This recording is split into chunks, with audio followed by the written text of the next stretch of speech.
Hello guys, welcome to today's video, and in this video I will share with you the Excel file that I was talking about in my previous videos. And in this file I created a sort of tier list that will depend on different stages of each unit and will depend on their level of investment, what I think it's mandatory, what I think it's recommended, what I think it's nice to have, and then what's overkill for most of the categories of investment we have in this game. So dupes, exclusive equipment, report, gear, ignition weapons, and yeah, that's pretty much it.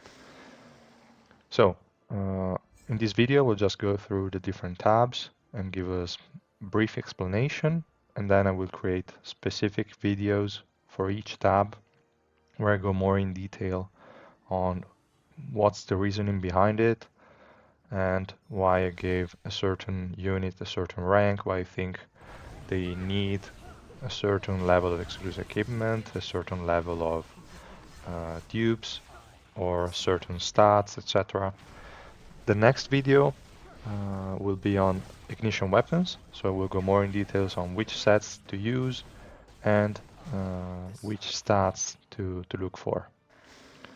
So let's just go over the first tab, which is the tier list, and this is the messiest tab of all.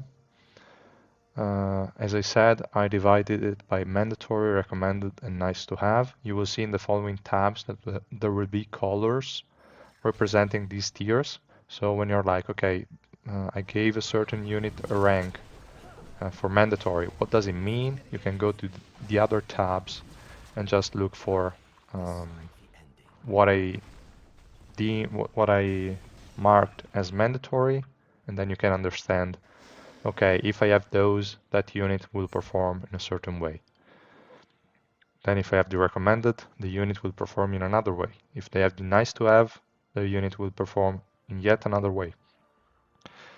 Regarding this point, between recommended and nice to have, there is little difference.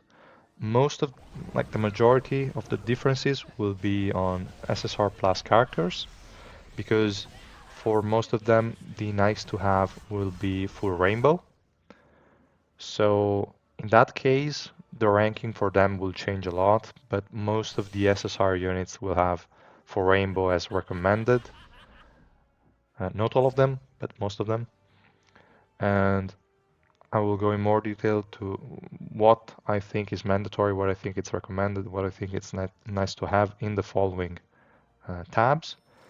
But for now, just know that also this ranking is based, the majority of it, from my experience, but obviously I do not play certain units, and I had to base some of them on what other people thought of it, so like other tier lists, the one made by Monkey or the one made by Pryden, and then I had a look at what, how can I say, like I had a look at their skills in detail and their exclusive equipment levels, and then I gave the according mandatory, recommended, and nice to have rankings or tags. So that's enough for the tier list tab. Let's go over to the dupes tab. And in here, you can see that most of the units will have mandatory at 3 red. And that is because, to me, mandatory is what a unit needs to perform well. So once a unit has all the mandatory requirements, that the minimum amount of investment you would need on a unit before you can say, okay, this unit is already good, I can move on to another unit. And so you will see most of them will have 3 red, like most of the supports. For most of them, you want their skills to be maxed. So you need the 3 red for it to happen. For others, you like the SSR Plus, as I mentioned before, are the main difference because their investment is way higher. It's more difficult to get an SSR Plus to 3 red than it is to bring a unit to full rainbow. So usually like SSR plus units will have the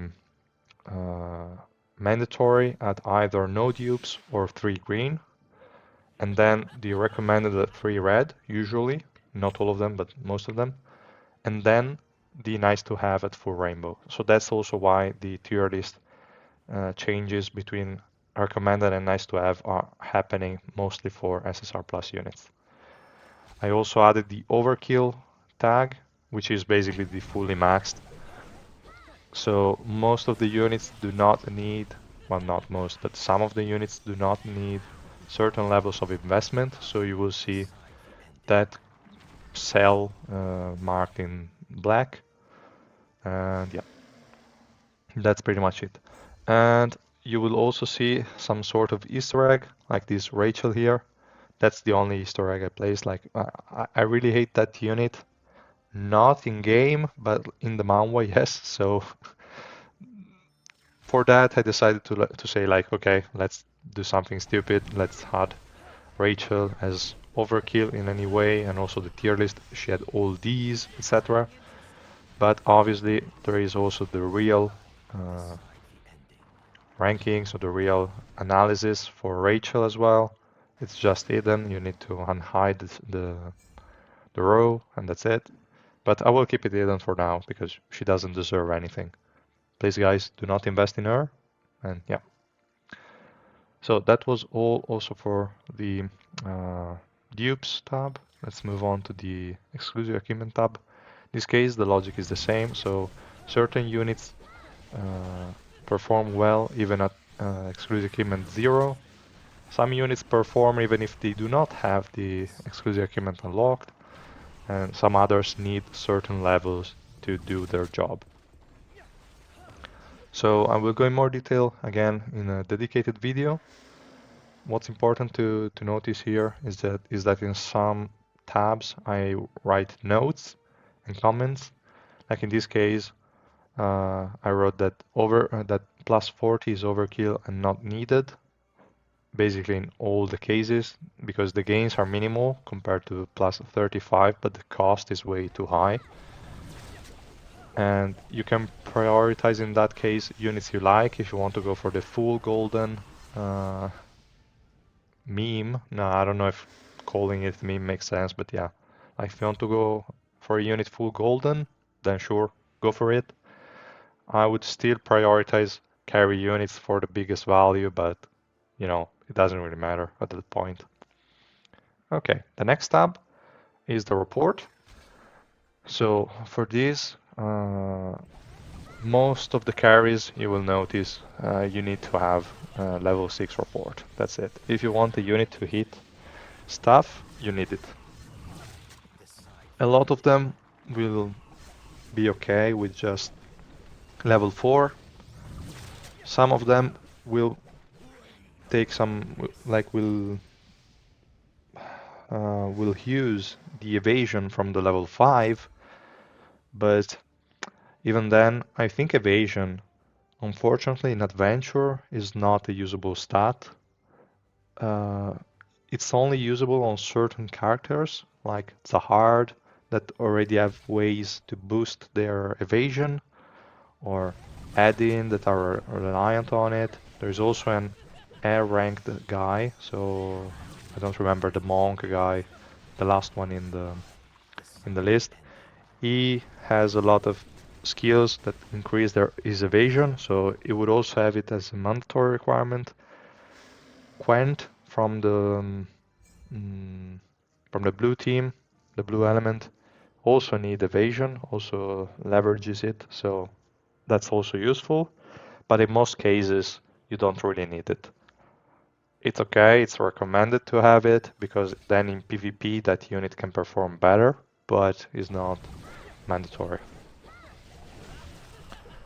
Then for gear, this is where things change a bit. Like you will see that for certain units, certain slots are not needed at all. You don't really need any kind of investment in those slots. Maybe at times I've been too like I exaggerated a little bit, like the second row Cheonghua, it's the Yellow Knight guy. Uh, yes, it's true that you don't necessarily need it. It's overkill, yes, but you could somehow make it, like it could be helpful in boss fight. That's all he can do, like he can only be used in boss fights. If you were to fully max him, he could do some damage, but I think not enough to justify investing in him. So that's why I put like overkill for him in slot 5 and in slot 3 and 4.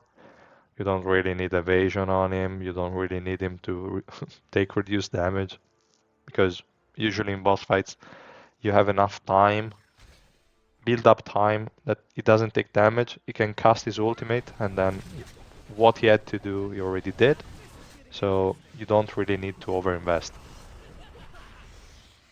And yeah, but again, I will create a video, a specific video to go in more details on this, and I will explain every choice I made and why I I gave certain, like I made certain decisions. Also in this case, you can see the notes. I said +5 is expensive. It's best to settle for +4 at the beginning or only go to +5 once you have resources to spare. Always gear the carry units first. The same priority also applies to color matching. That means that priority, like what's mandatory, means +5 and color matching. If you have the wrong element on a slot that's like nice to have, that's that's not a priority to change the element. You can just leave it there, it's fine. You will eventually get to it. So take into account this priority also when thinking about color matching. Then in the next tab, probably one of the tabs that people will find the most useful is the ignition weapon tab. And in here, I wrote just which slots I think are mandatory to level up and which stats in slot 4 and slot 5 you should look for. I will go in more detail in a separate video and it will be the next one, as I said. So in here I will explain to you why I wrote these stats as the recommended ones. And then there is the last tab, which is which sets are best on which units. Here I provided from all of them the full set that I think is best. Well, not that I think is best, but like the first choice as far as sets goes. Then an alternative for certain units that could be used.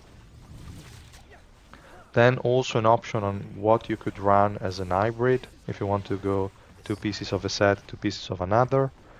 And then in the last column I wrote what I think it's best in slot for that specific unit. And this was pretty much it, also for ignition weapons. And the last tab is just wishlist. I made the first video on the beginner guide related to wishlist.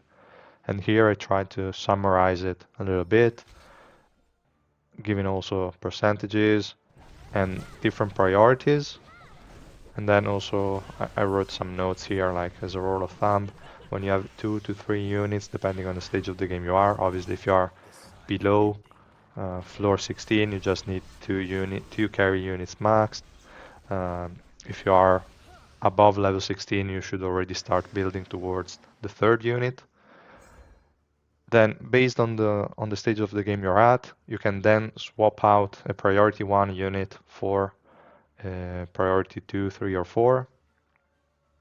And also, when you are thinking about when to stop pulling for a certain unit, please refer to the other tabs related to dupes.